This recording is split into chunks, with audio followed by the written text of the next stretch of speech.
Well, hello there. This is Shane from Shane's Books and Review, and I hope you are having a great day today. By the way, thank you for stopping by to see what we've got going on. Today we're going to be talking about another Jack Reacher book. Yes, it is that time of the year. It is finally released. Blue Moon, wrote by Lee Child, narrated by Scott Brick. Is it worth your time, efforts, and energies? Perhaps, and I'll explain that in a second. However, the narration's from Scott Brick. As usual, Scott's just dead on. There's nothing that I would change about what he did. The production quality in it was really good. I think that he's the one that's referred to as the voice of Honey. The point is, he does an excellent job with the characters throughout the book, the different voices, the different stylings. It was very enjoyable, and I would personally like to say thank you, Scott, because anytime that I get a book that you've read, it's gold. The stories sometimes are actually more enjoyable with the way that they're narrated from him. With that being said, what are some of the things that this book brought out in me? Well, Jack has got a way of just getting himself in all kinds of crap. It's a phenomenal issue that this man has, and I think that he needs to go see a doctor about it, because quite frankly, he can walk in anywhere and get in trouble. He's, of course, a very capable individual, but the odds are eventually that he's going to walk into a situation that he can't get himself out of. And the way the story opens up, he sees an old person fall and he helps him get up, and then after he helps him get up, then takes him home and makes sure that he's good to go. And he finds out that they're pretty much victims of loan sharks, and the loan shark thing leads into more stuff, and the place that he's at's got apparently a turf war going on between two C's from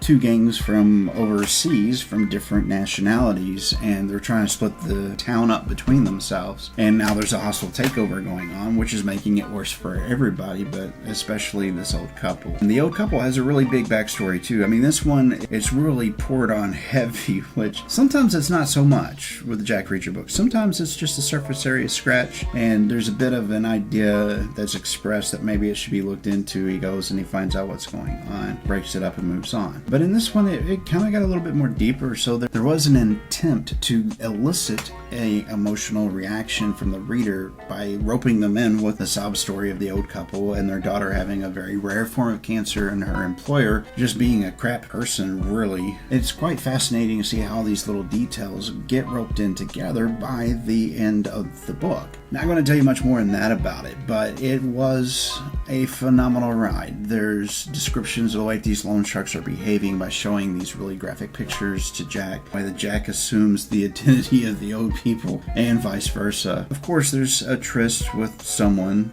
in there because it's a Jack Reacher novel. Of course, it's going to be in there. Some of the things that the book did bring out was not necessarily anxiety or rah beat 'em up or let's go get 'em. It was more of a curiosity for me. I've read a lot of these books, and I just wasn't sure if it was going to be the same styling as the rest of them. But rest assured, things come around, and you'll see if you read it. It's a fairly decent read. Certainly better than 3 books ago, that's for sure. If there was one thing I would suggest change a little bit, not necessarily a character that stays with Jack Reacher and travels with him, or it's not necessarily a tie-down, but he could be developed a little bit more. He could have a little bit more of an emotional undercurrent to him on why he does what he does. I mean, it's quite obvious that he's doing what he does for his own reasons. He kind of fits in that gray area of right and wrong and how that fits into his own mindset and if things need to be rectified or not. So there is that portion of him. There's the secondary portion of him of he's so incredibly capable, but on the same token, I'd kind of like to see him experience life, get outside of his bubble a little bit and do something new. And now for the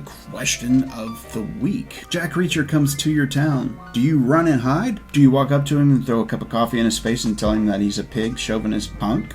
Do you walk up to him and shake his hand and say, "Thank you for your service to our country," and then go hide?